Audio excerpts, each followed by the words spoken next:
Now, a fight that's really flying under the radar here is the bout that takes place Tuesday, July 25th in Tokyo, Japan, between the monster Naoya Inoue and cool boy Stephen Fulton Jr.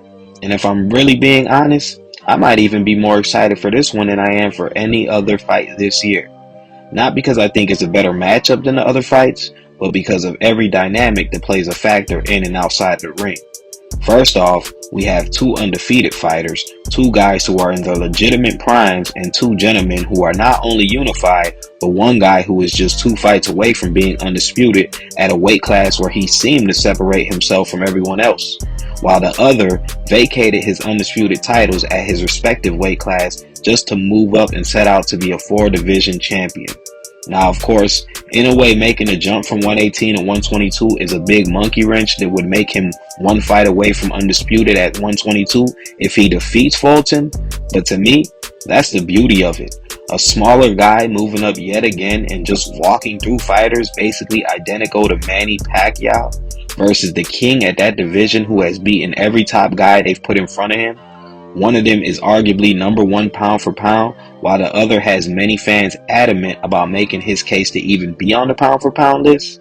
See, the character that both guys are showing, even making this fight, speaks volumes. I mean, neither hesitated, and them being on different promotions didn't make a difference, not one bit.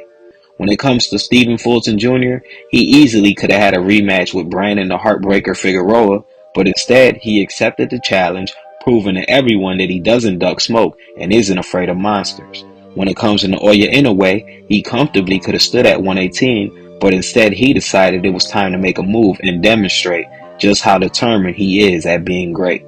Everything from IQ to speed, agility, finesse, and even phone booth fights can be found in the arsenal of these two competitors, and what makes it even more red hot is the fact that each have the accolades to go with it.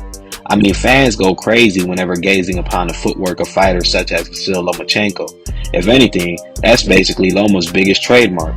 But if I'm being honest here, Agent James Carter and Sang Juntao each display immaculate footwork of their own that oftentimes gets overlooked. The crazy thing about this matchup is that even though Cool Boy Steph is the bigger champion at super bantamweight, and in a way being the smaller guy making his debut at that weight class, it would automatically make the monster an underdog on paper. But that's just not the case with this one. Most actually have Inoue stopping Fulton Jr. inside 8 rounds or less, and for very good reason. One word: equalizer. And let's just call it Denzel Washington, since he's a walking action flick.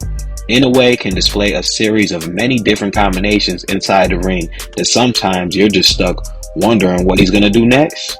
Want to talk about combos? He'll give you the 4-piece with the pop. This little dude has a legit cannon for a lead right hand. I mean, he's the real life Mega Man. And although he's always approaching fights with bad intentions, he's far from this reckless punches and bunches type. He's very cautious. He will look to retreat out of the pocket even if he has a guy hurt, which is a testament to his poise, defense, and ring awareness. He also takes his time like a cobra when hunting his prey, even if that means he has to taunt you, clown you, hit you with an Ali shuffle, or get bored. Hands down, like Roy Jones Jr., Inoue is a very strategic, intelligent fighter with fluid reflexes that are out of this world. But it might as well be the 4th of July because everything he does is explosive.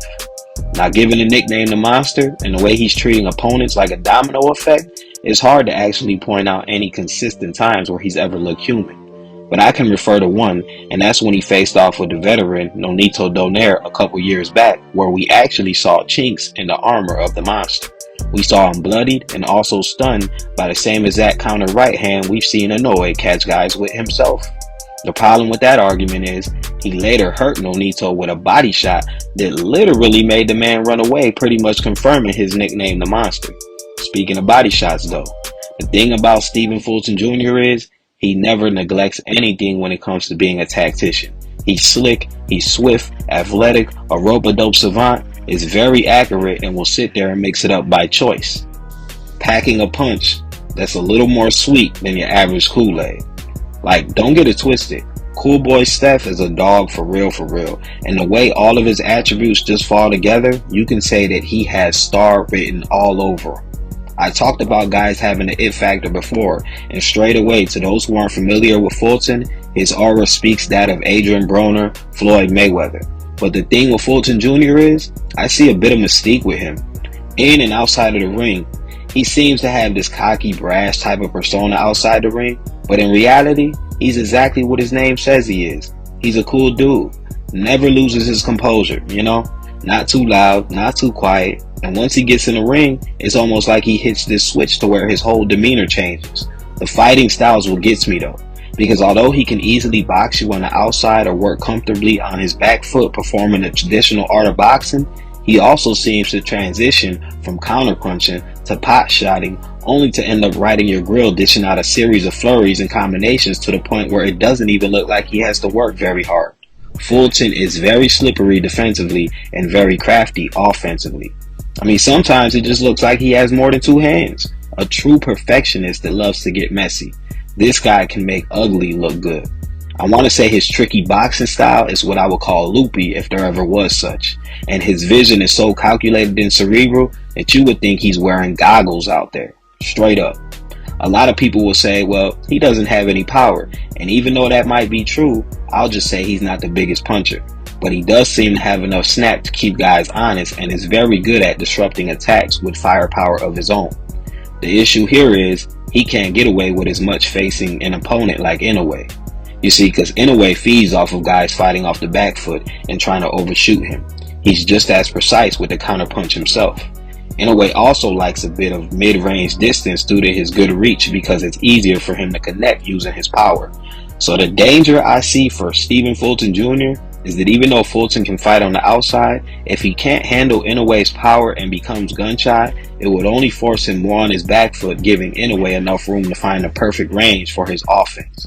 What we must keep in mind about Fulton is that he's a Philly fighter. He's actually the only current boxing champion Philadelphia has, so his pedigree comes from the trenches, which is why he chooses to fight on the inside. Therefore, if Inoue's power rattles him in any kind of way, Fulton might be too stubborn to retreat. For example, we all know J.R. Smith was a deadly shooter in the NBA, but we've all seen him jag many games being stupid and trying to ball hog. You feel me? So I can see Fulton trying to do what we do, as Tank's trainer Calvin Ford would say, deciding to trade the way he loves to do. And 10 times out of 10, we know that's a recipe for disaster when facing a fighter like Inoue. That can make Fulton vulnerable to the short uppercut and the monster's devastating left hook. Of course, Fulton is the bigger guy though in this matchup, so that is one of his advantages on paper, and he has been hit by guys bigger than himself. So if Inoue doesn't carry his power up those 4 pounds, which I'm sure no one is banking on, then that's where things can get interesting, especially if the injury Inoue suffered that postponed the fight's original date of May 7th has any effect. Also, Fulton being so agile can make Inoue anxious and desperate for activity when Fulton does decide to use his lateral movement, which I'm sure he plans on doing consistently. Because the same way Fulton hasn't had to face anyone as freakish or explosive as the monster, is the same way Inoue hasn't shared the ring with anyone as talented or gifted as Stephen Fulton Jr., who knows how to pick his shots exceptionally well and could catch many by surprise with how shifty and evasive he will be in there. Remember, even though Inoue can tag you with one if not a barrage of shots, he also likes to be patient with that old seek and destroy formula that could be a flaw with an opponent as sneaky as Fulton, especially if Cool Boy decides to be first, which makes for a collision course of a style matchup. I believe that even though Stephen Fulton is supposed to be the pure boxer in this situation, Inoue also shares many traits of a pure boxer himself, and with Inoue seeming to have the edge on power, it makes the handicap of each fighter's attributes favor the monster more.